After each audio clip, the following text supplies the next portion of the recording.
अरे बच्चों, अध्याय 7 और अध्याय 8 पढ़ने के बाद आपको इतना अंदाजा तो जरूर हो गया होगा कि लगभग जितनी क्रियाएं जंतुओं में होती हैं ठीक उतनी ही क्रियाएं लगभग किस में होती हैं, पादपों में भी संपन्न होती हैं। हाँ, ये है कि जो जंतु हैं, जो जीव हैं, उनमें जो क्रियाएं होती हैं थोड़ा सा जटिल होती हैं और जो पादप हैं उनमें जो क्रियाएं होती हैं क्या होती हैं, थोड़ी सी सरल होती हैं। क्योंकि जो जीव जंतु होते हैं वे क्या करते हैं, उनको कार्य करना पड़ता है, और जो आपके पादप होते हैं, जो आपकी वनस्पतियां होती हैं, उनको बहुत ज़्यादा कार्य नहीं करना पड़ता है। इसलिए उनको ऊर्जा की आवश्यकता जंतुओं की अपेक्षा क्या होती है, कम होती है। और जब ऊर्जा की आवश्यकता कम होगी तो स्वाभाविक सी बात है कि खाना और करना भी उनको कम पड़ेगा। तो प्यारे बच्चों, इसके पहले वीडियो में हम लोगों ने पढ़ा था कि मनुष्य के अंदर जो हार्मोन्स है वह किस प्रकार से कार्य करता है,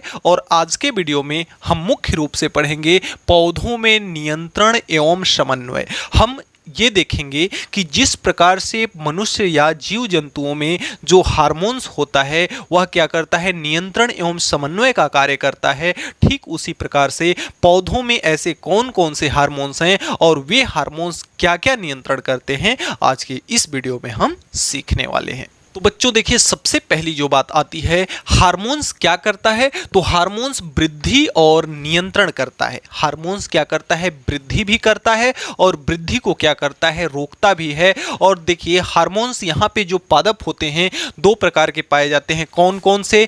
एक तो हार्मोन्स ऐसा होता है जो पादपों की वृद्धि में सहायक होता है। एक ऐसा हार्मोन्स होता है जो पादपों की वृद्धि में सहायक होता है, और एक ऐसा हार्मोन्स होता है जो कि पादपों की वृद्धि में रुकावट होता है। जो हार्मोन्स पादपों की वृद्धि में सहायक होता है उसे हम वृद्धि प्रवर्धक हार्मोन्स कहते हैं, और जो वृद्धि में रुकावट उत्पन्न करता है उसे हम वृद्धिरोधी हार्मोन्स कहते हैं।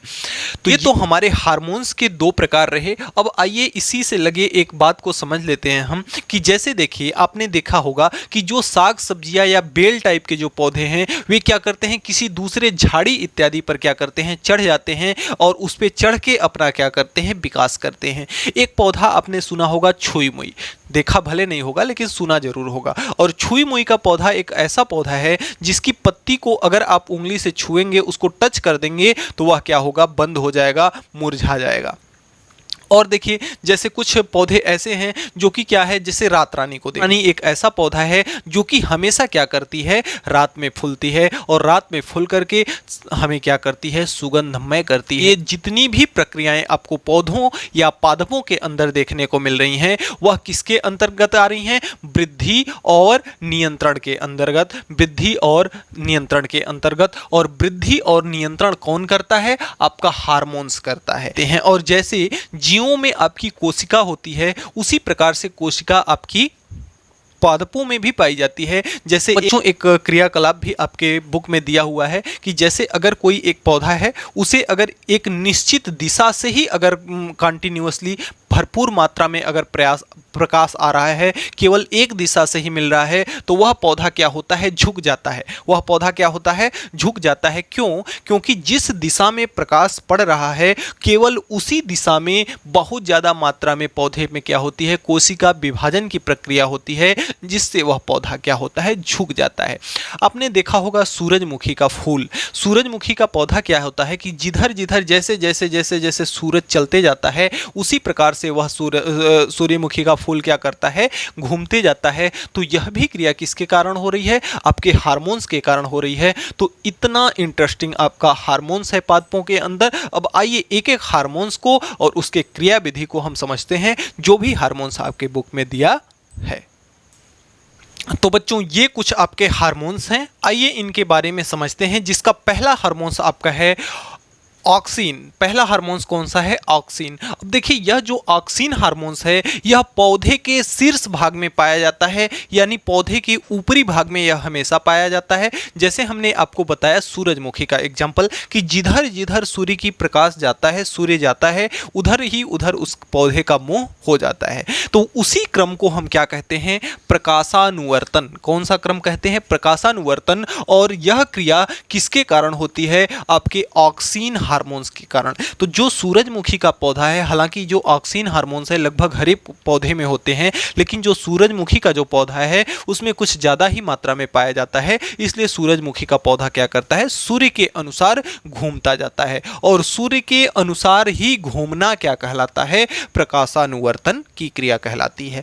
दूसरा है आपका जिब्बेरेलिन। अब जिब्बेरेलिन जो हार्मोन्स है यह हर एक पौधों में आप मिलता है। इसे मुख्य हार्मोन्स भी बोलते हैं।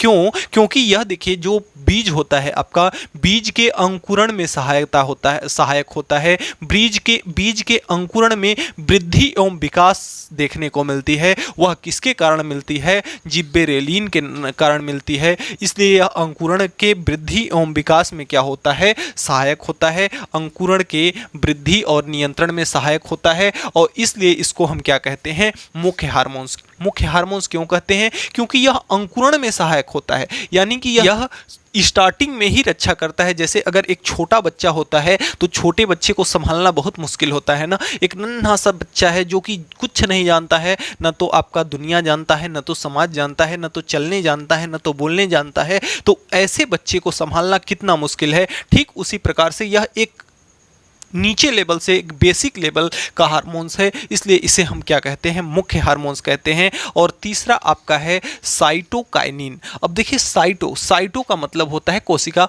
अब साइटो का मतलब है, साइटो इससे जुड़ा हुआ है, तो इसका मतलब है कि कोशिका के ही अंदर फेरबदल होता होगा। तो इसके द्वारा क्या किया जाता है, कोशिका का विभाजन होता है। इसके द्वारा कोशिका का विभाजन होता है, इसलिए यह फलों बीजों में इसकी क्या देखने को मिलती है, अधिकता हमें देखने को मिलती है। अगला आपका है फ्लोरिंजेंस। तो फ्लोरिंजेंस यानी कि फ्लावर के नाम से समझ में आ रहा है, इसलिए यह क्या करता है, पुष्प के निर्माण में सहायक होता है। तो फ्लोरिंजेंस जो है फ्लावर से उच्चारण इसका लगभग मिल रहा है, और यह क्या करता है, पुष्प निर्माण में सहायक होता है। तो आइए देखते हैं इससे जुड़ी एक रोचक बात। आपने देखा होगा कि जो पुष्प होता है, किसी भी पौधे का जो पुष्प होता है, फूल होता है, उस पर आपके भंवरे मंडराते हैं और मक्खियां बैठती हैं। तो इसमें उसका कारण क्या है कि देखिए जो पुष्प होता है किसी भी पौधे का, उसमें से मीठा मीठा रस स्रावित होता है, मीठी मीठी सुगंध निकलती है, जिसको लेने के लिए भंवरे या मक्खियां उस पर क्या करते हैं, मंडराते हैं। दूसरी बात कि जिस प्रकार से जंतुओं में क्या होता है कि मादा अंग अलग होता है, मादा अलग होती है, फीमेल्स अलग होती हैं, और पुरुष यानी कि मेल्स अलग होते हैं। लेकिन आपके जो पौधे होते हैं उसमें ऐसा नहीं होता है, मेल फीमेल दोनों उसमें क्या होते हैं, एक में ही कंबाइंड होते हैं। अब देखिए होता यह है कि जो आपका पुष्प है, पुष्प में एक भाग पाया जाता है स्त्री कैंसर, जो कि क्या है, पुष्प का फीमेल पार्ट है, और उसमें पाया जाता है एक परागकण जो कि पुष्प का क्या होता है, मेल पार्ट है। अब देखिए होता यह है कि जब स्त्री केसर में से क्या होता है, कि जब मीठा मीठा रस निकलता है तो वह परागकण के लिए क्या करता है, उद्दीपक का कार्य करता है, यानी उद्दीपन की अभिक्रिया कराता है उसमें। और उद्दीपन हमने समझा है कि क्या होता है, उद्दीपन की क्रिया जब उसमें होती है तो जो आपकी परागकण है, जो आपका परागकण है, यानी पौधे का जो मेल पार्ट जो है, वह क्या करता है, अपनी नालिकाओं को क्या करता है, बढ़ाता है। उसकी नालिकाओं में वृद्धि होती है, किसके कारण, उस मिठास के कारण, जो कि वहां जाता है स्त्री केसर के पास, और वहां से क्या होता है, दोनों के बीच में निषेचन होता है और बीज का निर्माण होता है।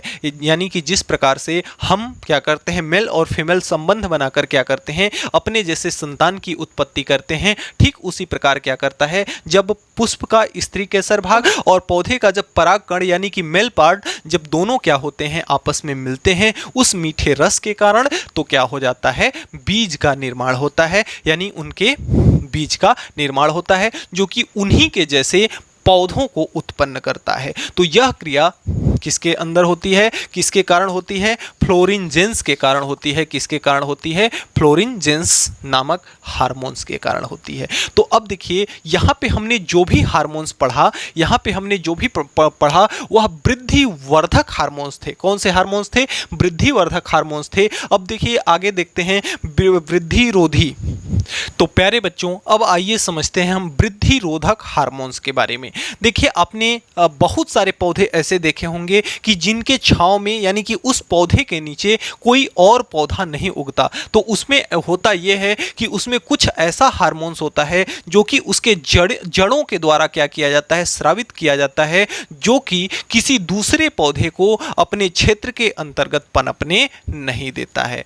तो ऐसा हार्मोन्स जो कि क्या करता है, किसी भी अन्य पौधों का या उसी पौधे का वृद्धि और विकास क्या करता है, रोक देता है, वैसे हार्मोन्स को हम क्या कहते हैं, वृद्धि रोधी हार्मोन्स कहते हैं। देखिए, इससे क्या है, बेनिफिट भी है। भगवान है ना, बहुत चालू चीज है, बहुत होशियार है। पौधों में अगर वृद्धि रोधी हार्मोन्स नहीं दिया होता तो पौधों के अंदर निरंतर वृद्धि, निरंतर वृद्धि, निरंतर वृद्धि, यानी कि बढ़ते जाते बढ़ते जाते बढ़ते जाते और आसमान तक पहुंच जाते, और हम और आप क्या करते, उस पौधे पर चढ़ के कहाँ चले जाते, ऊपर आकाश में चले जाते, भगवान से मिल करके फिर से उतर आते। तो इसलिए भगवान ने क्या किया, उसमें वृद्धि रोधी हार्मोन्स डाल दिया, जिससे क्या होता है, पौधों का वृद्धि और विकास वहीं पे जा करके क्या होता है, रुक जाता है। जिसका मुख्य रूप से जो वृद्धि रोधी आपका हार्मोन्स है वह क्या है, एब्सिक अम्ल है। क्या है, एब्सिक अम्ल है, जो कि वृद्धि का क्या करता है, दमन करता है। पादपों के अंदर वृद्धि का क्या करता है, दमन करता है। जैसे पत्तियों का मुरझाना, यह क्या है, किसके कारण है, एब्सिक अम्ल के कारण है। एब्सिक अम्ल के कारण है पत्तियों का मुरझा जाना। किसी भी पेड़ के अंदर देखते होंगे कि पत्तियां जब मुरझा जाती हैं तो किसके कारण, एब्सिक अम्ल के कारण। यह करता क्या है कि कोशिका विभाजन को क्या करता है, रोक देता है। कोशिका विभाजन को जब रोक देगा तो जो भी कोशिका मरेगी वह फिर से जिंदा नहीं हो पाएगी, और वह क्या हो, उसका क्या हो जाएगा, बाजा बच जाएगा। तो इस तरह से हम वृद्धि रोधी हार्मोन्स को समझ सकते हैं। अब देखिए, जो आपके फल होते हैं, उन फलों में जब वह पकना शुरू करते हैं तो उन फलों में क्या पाया जाता है, C2H4, यानी कि एथिलीन पाया जाता है। क्या पाया जाता है, एथिलीन पाया जाता है।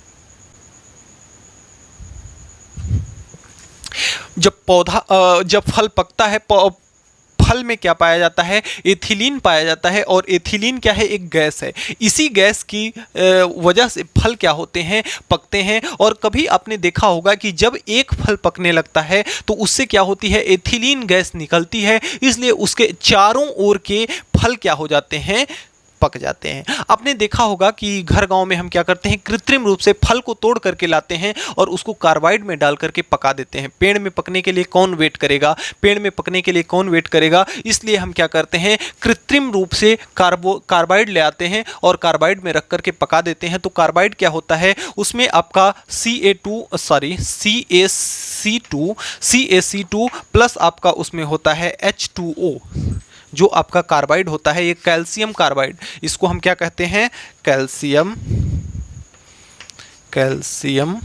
कार्बाइड,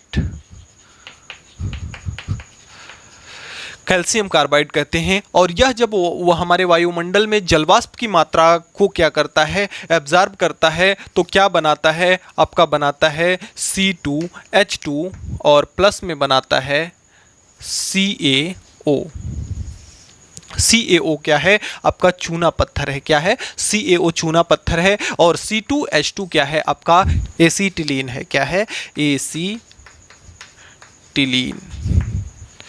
तो जो कार्बाइड होता है वह क्या बनाता है, एसीटिलीन गैस बनाता है। और यह गैस जिधर ज़्यादा मात्रा में रहती है उधर का फल ज़्यादा पक जाता है, और जिधर कम रहती है वह क्या होता है, कम रह जाता है। तो कृत्रिम रूप से जब हम फल को पकाते हैं तो कैल्शियम कार्बाइड का इस तरह से उपयोग करते हैं, जो कि क्या बनाता है, एसीटिलीन बनाता है, और हमारा फल क्या हो जाता है, पक जाता है। अब पेड़ का जो फल होता है उसमें देखिए प्रॉपर मात्रा में आपकी एथिलीन नहीं मिल पाती है, इसलिए एक साइड का पक जाता है फल और दूसरे साइड का क्या रह जाता है, कच्चा रह जाता है। तो प्यारे बच्चों, इस तरह से हम इसको समझ सकते हैं। देखिए, एक प्यारा सा प्रैक्टिकल आपके किताब में दिया हुआ है, जो कि कह रहा है, जैसे देखिए, जिस क्षेत्र में पानी की कमी होती है उस क्षेत्र के पौधों की जो पत्तियां होंगी वह एकदम छोटी छोटी होंगी। जैसे देखिए कि जब जहां पे पानी की कमी होगी वहां पे बबूल का पौधा आपने देखा होगा, वहां पे बहुत सारे मात्रा में बबूल के पौधे मिलेंगे और देखे होंगे आपकी बबूल के पौधे को जानवर लोग बहुत ज़्यादा नहीं खाते हैं। और अगर बहुत ज़्यादा जानवर अगर बबूल के पौधे इत्यादि को खा लिए तो वह क्या हो जाएंगे, मर जाएंगे। उसमें होता क्या है कि जब पानी की मात्रा कम हो जाती है तो पौधे खुद को बचाने के लिए क्या करते हैं, टेनिन एक आपका होता है टेनिन, जो एथिलीन होता है उसी के माध्यम से क्या होता है, प्रसारित होता है। तो वह टेनिन की मात्रा वहाँ के पौधों में क्या हो जाती है, बढ़ जाती है, जिससे अगर कोई भी जंतु या कोई भी जीव खाता है उसको तो वह क्या हो जाता है, मर जाता है। तो चूंकि वहाँ पे एक तो उन लोगों को पानी की मात्रा खुद कम है, जब उसको कोई खाएगा तो उनको क्या होगा भाई, फिर से खाना पीना बनाना पड़ेगा, उनको फिर वृद्धि विकास करना पड़ेगा, तब तो बड़े होंगे, नहीं तो मर जाएंगे ना बेचारे। तो वहाँ पे होगा क्या कि जब पानी की कमी रहेगी तो जो पौधे हैं वे खाना तो बना नहीं पाएंगे, क्योंकि हमने सीखा है कि पौधे खाना कैसे बनाते हैं, सूर्य से लेते हैं प्रकाश और मिट्टी से लेते हैं क्या, पानी, और वातावरण से लेते हैं कार्बन डाइऑक्साइड। तो जब मिट्टी में पानी की उपस्थिति नहीं रहेगी तो वह खाना पर्याप्त अपने लिए रासायनिक पदार्थ कैसे बनाएंगे, नहीं बना पाएंगे ना। तो इसलिए कम में काम चलाने के लिए, यानी कि बहुत कम मात्रा में वह क्या करते हैं, अपना रासायनिक पदार्थ बना करके किसी प्रकार से काम चलाते हैं, जिससे उनमें टेनिन की मात्रा क्या हो जाती है, बढ़ जाती है। और यह टेनिन की मात्रा एक में से दूसरे के माध्यम से कैसे जाती है, इसी एसिटिलीन के माध्यम से जाती है, एक पौधे द्वारा दूसरे पौधों में। तो देखिए ये टेनिन की मात्रा बढ़ जाती है जहाँ पे कम पानी रहता है। तो प्यारे बच्चों, इस प्रकार से आपका अध्याय 8 पूरी तरह से समाप्त होता है। एक वीडियो इसका और आएगा जो कि इसके अभ्यास प्रश्न पर आधारित होगा। तो प्यारे बच्चों, आज के वीडियो में इतना ही। हमें उम्मीद है कि आज हमने जो भी पढ़ा आपको अच्छे से समझ में आया होगा। फिर भी किसी भी प्रकार का कोई डाउट है तो आप नीचे कमेंट बॉक्स में कमेंट करके ज़रूर लिखेंगे। और हाँ, एक राय इस वीडियो से संबंधित अपने कमेंट बॉक्स में आप ज़रूर लिखें ताकि हमें मोटिवेशन उससे मिल सके और मैं आपके लिए बेहतर से बेहतर कंटेंट प्रोवाइड करा सकूं। तो प्यारे बच्चों, मिलते हैं नेक्स्ट वीडियो में नेक्स्ट टॉपिक के साथ नेक्स्ट डे। तब तक के लिए गुड बाय।